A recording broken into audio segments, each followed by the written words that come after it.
Hello dear student, myself Rishikesh Labde. I am working as a assistant professor at Srimati Vimlaben Khimji Tejokia College, SVKT College, Devrali Camp, Nasik. I welcome you all in this online LMS lecture series. In today's lecture, we are going to learn about amino acid and proteins. This topic includes in Savitribai Phule, Pune University's third year BSc, semester 1, Chemistry of Biomolecules course. This topic is having a high weightage and also important for the competitive exams such as SET, NET and GATE. So let's get started. In today's lecture, we are going to learn about amino acid, its introduction, its classification depending on the polarity. Again, we are going to learn about the concept of ampholites, isoelectric pH, and what are the zwitterions. We will end our session with reaction of amino acid with ninhydrin reagent, Sanger's reagent, dapsil chloride and Edmonds reagent. We will also going to learn about titration curve of a glycine, how glycine will react with the NaOH, and we will at the last we will gonna study about peptide bonds and its feature. Learning objective. In today's session, student will understand the structure and type of amino acid, reaction of amino acid, along with the properties of amino acid. Student will also learn the peptide bond formation, type of protein, structural feature in proteins, effect of pH on structure of amino acid, and determination of N and C terminal in the peptide chain. Introduction to amino acid. Proteins are polymers of amino acid, with each amino residue joined to its neighbor by a specific type of covalent bond, which is known as peptide bond. Proteins can be broken down hydrolyzed to their constituent amino acid by variety of methods. There are 20 different type of amino acid present in the proteins.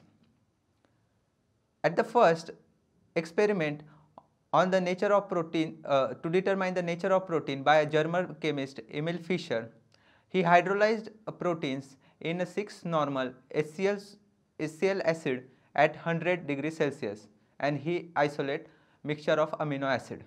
We can see the reaction proteins on treatment with acid in presence of heat give a mixture of amino acids. Amino acids are a group of organic compound containing mainly two functional groups. One is carboxyl group and second is amino group.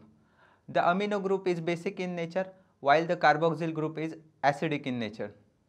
There are 20 common amino acid present in the nature. They have carboxyl group bonded to a same carbon atom, which is alpha carbon, to which also amino group is also attached. They differ only in the side chain, that is R group, which vary in structure, size, electric charge, and thus that can influence the solubility of amino acid in water. We can see the general structure. The alpha carbon attached to its side chain, that is R group, amino group NH2, and carboxylic group COOH and a hydrogen. All the common amino acid except glycine, the alpha carbon is bonded to different type of group: carbonyl, amino group, R group and hydrogen. Just in case of glycine, the R group is equals to H, that is 2 hydrogen are attached to alpha carbon along with the NH2 and carboxyl group. Amino acid of proteins have been assigned a 3-letter abbreviation and 1-letter symbol, which are used to shorthand and to indicate the composition and sequence of proteins, a sequence of amino acid in the protein. We can see in the chart the abbreviation and the letter symbol for 20 different amino acid. For example, alanine, it is presented by 3 words as ALA and having a symbol of capital A. This 1-letter code is given by De Hoff. Now next topic is classification of amino acid. Amino acid are classified by 5 main classes based on properties of R group, in particular their polarity or tendency to interact with water at a neutral pH, pH 7. The polarity of R group varies widely from non-polar and hydrophobic, that is hydrophobic means water insoluble, phobic means phobic means a type of fear, water insoluble, to highly polar and hydrophilic, that is water soluble. The first class is non-polar aliphatic R group. The R group in this class of amino acid are non-polar, having no charge on R group, and are water insoluble. The example in this category is glycine. We can see the structure of glycine over there. It has the simplest structure with a very small side chain, which makes no real contribution to its hydrophobic interaction. Another examples in this category is alanine, valine and leucine. They tend to cluster together within the proteins and stabilizing the protein structure by means of hydrophobic interaction. We can see the structure of alanine, valine and leucine from your left to right hand side. The next example in this category is methionine. It is a sulfur containing amino acid having a non-polar thioether group in its side chain. The last example in this category is proline. It has a aliphatic side chain with a distinctive cyclic structure. We can see the structure of methionine and proline on the right hand side. Second class of amino acid classification is non-polar aromatic R group. Phenylalanine, tyrosine and tryptophan are the basic example of this category. Their aromatic side chains are relatively non-polar and hydrophobic in nature. All can participate in hydrophobic interaction. The hydroxyl group, that is OH group of tyrosine, can form a hydrogen bonds, and it is important in some enzymes, to interact with some enzymes. Tyrosine and tryptophan are significantly more polar than phenylalanine. We can see the structure of phenylalanine, tyrosine and tryptophan from left to right. Third class of classification is polar uncharged R groups. The R group of this amino acid are soluble in water or more hydrophilic water loving than those of non-polar amino acid, because they contain a functional group that can form a hydrogen bonding with a water molecule. This class of amino acid includes serine, threonine, cysteine, asparagine and glutamine. The polarity of serine and threonine is contributed by their hydroxyl group. On the other hand, cysteine contains a sulfhydryl group which makes a weak hydrogen bonds with oxygen or nitrogen. Asparagine and glutamine contains amide group to form a hydrogen bonds. We can see the structure of serine, threonine, cysteine, asparagine and glutamine from left to right in the order. Fourth class of classification of amino acid is positively charged basic R group. The amino acid in which R groups have significant positive charge at pH 7 are acts as a proton donor. The first example in this category is lysine.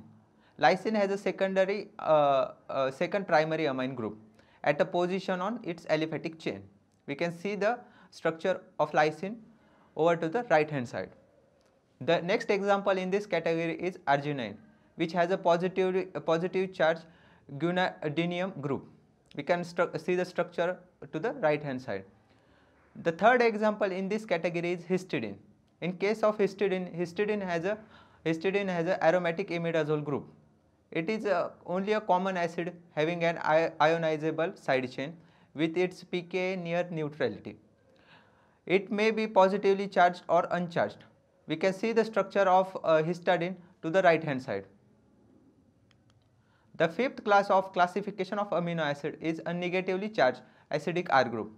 The amino acid having a R group with a net negative charge at pH 7 are aspartate and glutamate, each of which has a carboxylic group to its side chain. We can see the structure of aspartate and glutamate to the left and to the right side respectively. Now moving to the next topic, we have concept of ampholytes. Amino acid contains both acidic carboxyl group and basic NH2 group. They can donate a proton or accept a proton. Hence, amino acids are regarded as ampholytes. Example is alanine. Alanine is a diprotic acid. When fully protonated, it has two groups, carboxylic group and amine group, which can yield a proton. We can see the all forms of proton donor, neutral, and proton acceptor of the glycine and alanine in the image given below. Zwitterion or a dipolar ion. The name zwitterion is derived from the German word which means a hybrid. Zwitterion is a hybrid molecule, contains both positively and negatively charged ionic groups. The amino acid rarely exists in its neutral form with a free carboxylic or amino group. In a strong low pH, the amino acid is positively charged ion, while in the strongly high pH, it is a negatively charged ion.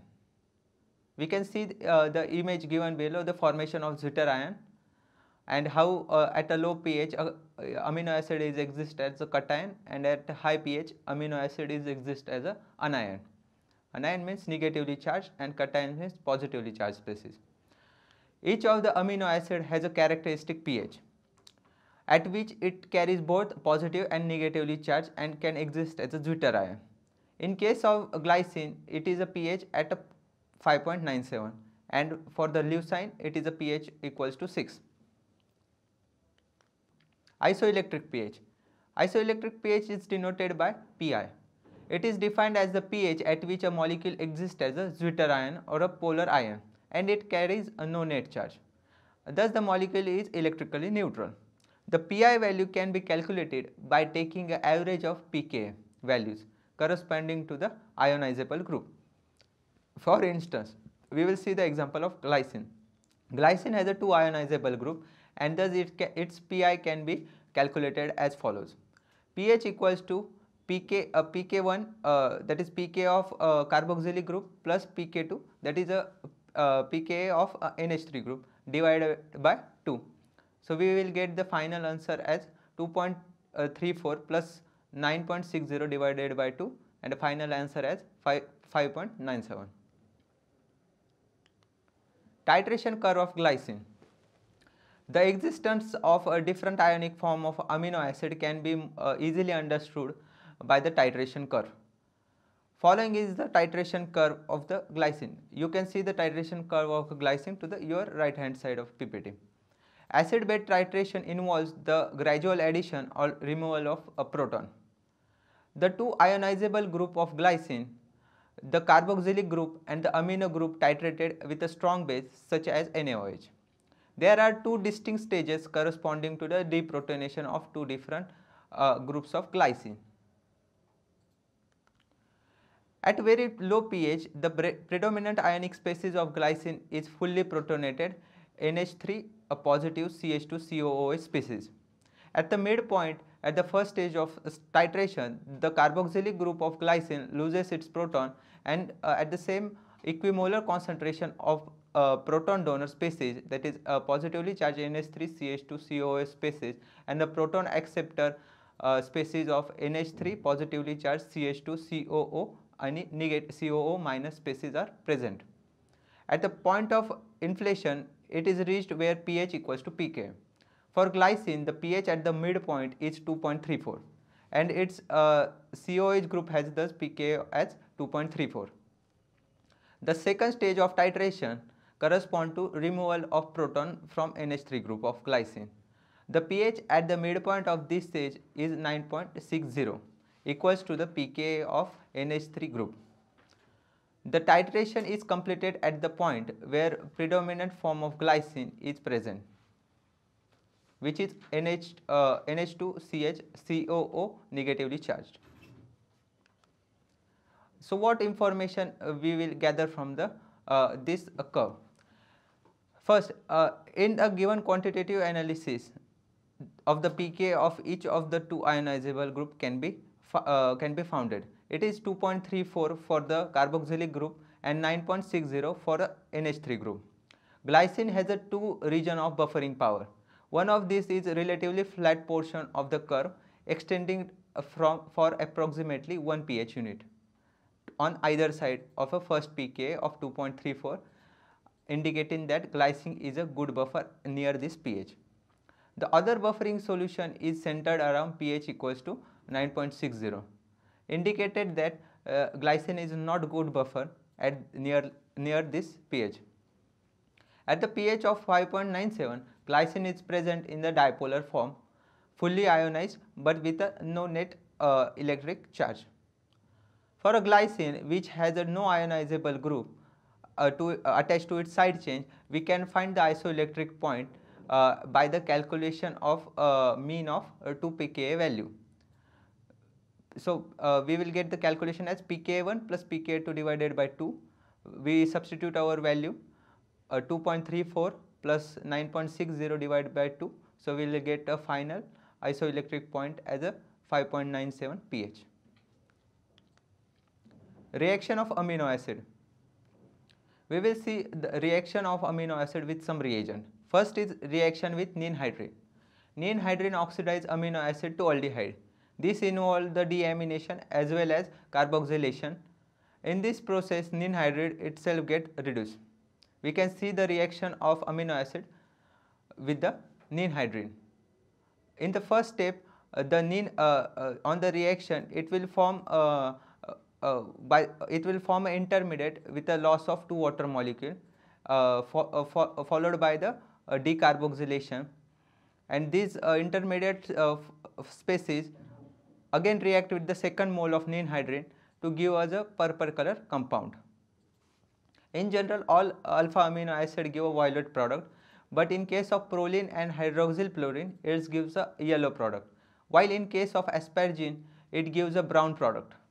This intensity of the color can also be used to determine the amount of amino acid present. Second is reaction with a Sanger's reagent. Sanger's reagent is 1-fluoro-2,4-dinitrobenzene FDNB is used to determine the insulin structure. It specially binds with the N-terminal amino acid to form a dinitrophenyl DNP derivative of peptide. This on hydrolysis yields DNP amino acid N-terminal and free amino acid from the rest of the peptide chain. DNP amino acid can even identify by the chromatographic technique. We can see the reaction of 1-fluoro-2,4-dinitrobenzene, that is Sanger's reagent, with the peptide chain. It especially reacts with the nitrogen terminal of amino acid in acidic condition, and it gives us the dinitrophenyl derivative of peptide chain. Moving to the next, we will see the reaction of amino acid with a diacetyl chloride. The amine group reacts with a diacetyl chloride, which is a 5-dimethyl amino naphthalene 1-sulfonic acid, it's IUPAC name, to form a diacetyl amino acid derivative. The diacetyl group show fluorescence. Even with this reagent, we can determine the very minute quantity of amino acid. We will see reaction of amino acid with diacetyl chloride in the image given below. Very similar reaction can also be possible with the diacetyl chloride. We see the structure of diacetyl chloride to the right hand side of the PPT. Reaction with Edmonds reagent. Edmonds reagent is phenyl isocyanate. Edmonds reagent react with the N-terminal amino acid peptide to form a phenyl thiocarbamyl derivative. On treatment with a mild acid, it cyclizes to form phenyl thiohydrantoin PTH amino acid.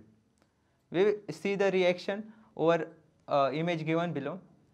The N-terminal nitrogen lone pair attacks the electrophilic carbon of the Edmonds reagent, which eventually rearrange on a little bit of heat treatment with a loss of a peptide chain, and the N-terminal amino acid itself get attached to the reagent, and we will get finally PTH amino acid as a product. This technique is developed by Edmonds and hence known as Edmond degradation. The amino acid which has a free NH2 group in a protein, say N-terminal, can be removed by this method. In this way, the amino acid of a protein can be sequentially removed and identified, as well as the sequence of amino acid in the protein can also be determined by this technique. Now the last topic is peptide bond and its feature. Two amino acid molecules can be covalently joined through a substituted amine linkage termed as a peptide bond to yield a dipeptide. Such a linkage is formed by dehydration of a carboxyl group of one amino acid and amino group of another amino acid. We see the general reaction. The carboxyl group of one amino acid reacts with the amino group of another with a loss of water molecule, and the formation of peptide bond is indicated in red color at the product side. Peptide bond formation is an example of condensation reaction. To make a reaction thermodynamically favor, the carboxylic group must be chemically modified or activated so as the hydroxyl group can be eliminated. The amino acid residue at the end with a free amino group is an N-terminal residue. The residue at the other end has a free carboxylic group and known as C-terminal residue. When a few amino acids are joined, the structure is called as oligopeptide, and when many amino acids are joined, the structure is called as polypeptide. Proteins may have thousands of amino acids present in them. Polypeptides generally have a molecular weight below 10,000, while the proteins have a higher molecular weight.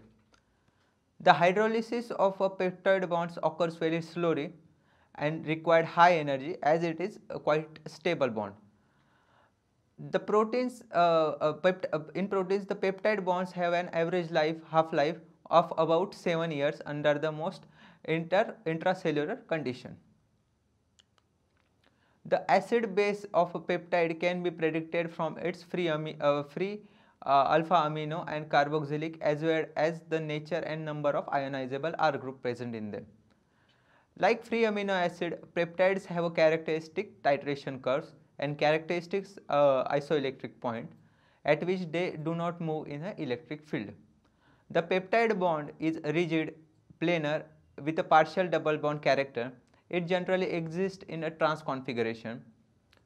Both carbonyl and NH group of a peptide bonds are planar and involved in the hydrogen bond formation. Assignment for the student. First, student have to complete this assignment. Example number 1, question number 1, explain the following terms: ampholites and zwitterions. Question number 2, student have to write what are amino acid and they discuss their classification with one example in each category. Third question is what are amino acid? Explain the reaction of amino acid with a ninhydrin and diazenyl chloride. In the first question, student have to write titration curve of a glycine and explain each stage in it. Fifth is what is peptide bond and give the feature of peptide bond. The last question in this assignment is the student have to define the peptide linkage and draw the structure of valine and lysine. Summary: amino acid have carboxylic group bonded to the same carbon atom which have amino group attached, and they differ from each other only the side chain, that is R group, present attached to alpha carbon atom. Amino acid of proteins have been assigned a 3-letter abbreviation and 1-letter symbol. Amino acids are classified into 5 main classes based on the properties of their R group, in particular the polarity or tendency to interact with the water molecule at pH 7. The first class is non-polar aliphatic R group. The example in this category is glycine, methionine, alanine, valine, leucine and proline. Second class is non-polar aromatic R group. The example in this category is phenylalanine, tyrosine, tryptophan. Third is polar uncharged R group. The example in this category is serine, threonine, cysteine, asparagine and glutamine. Fourth is protein charged R group, basic nature. Lysine, arginine, histidine are the example in this category. The last class is negatively charged acidic R group. The example in this category is aspartate and glutamate. Amino acid contains both acidic and basic group. They can donate proton or accept proton. Hence, amino acid are regarded as ampholytes. Later we see the concept of zwitterion. It is a hybrid molecule contains both positive and negative charge ionic groups. Isoelectric pH is defined as a pH at which a molecule exists as a zwitterion and does not carry any negative charge, and it's a electrically neutral species. Then we see the reaction of amino acid with ninhydrin. Ninhydrin oxidizes amino acid to aldehyde. This involves deamination as well as decarboxylation. Sanger's reagent, we see the reaction of Sanger's reagent with the amino acid. It is a 1-fluoro-2,4-dinitrobenzene and it binds to N-terminal amino acid to form a DNP derivative of peptide. On hydrolysis of this derivative, we yields a DNP amino acid N-terminal and a free amino acid from the rest of peptide chain. The amino acid, the NH2 group react with the diacetyl chloride, which having IUPAC name of 5-dimethylamino-naphthalene 1-sulfonic acid to form a diacetyl amino acid derivative. This diacetyl group shows a fluorescence. Later we discuss about Edmonds degradation. The amino acid which has a free NH2 group in a protein, say N-terminal, can be removed by this method. At last, we discuss about a peptide bond formation. Two amino acid molecule can be covalently joined through a substituted amide linkage termed as a peptide bond to yield a dipeptide. Such a linkage is formed by dehydration with the loss of water molecule from reaction between a carboxylic group of one amino acid and amine group of second amino acid. Precap. In the next lecture, we will gonna discuss about proteins, its classification on the basis of its function, nutrition and composition, and at last we will discuss structure organization of proteins, primary, secondary, tertiary and quaternary. Thank you.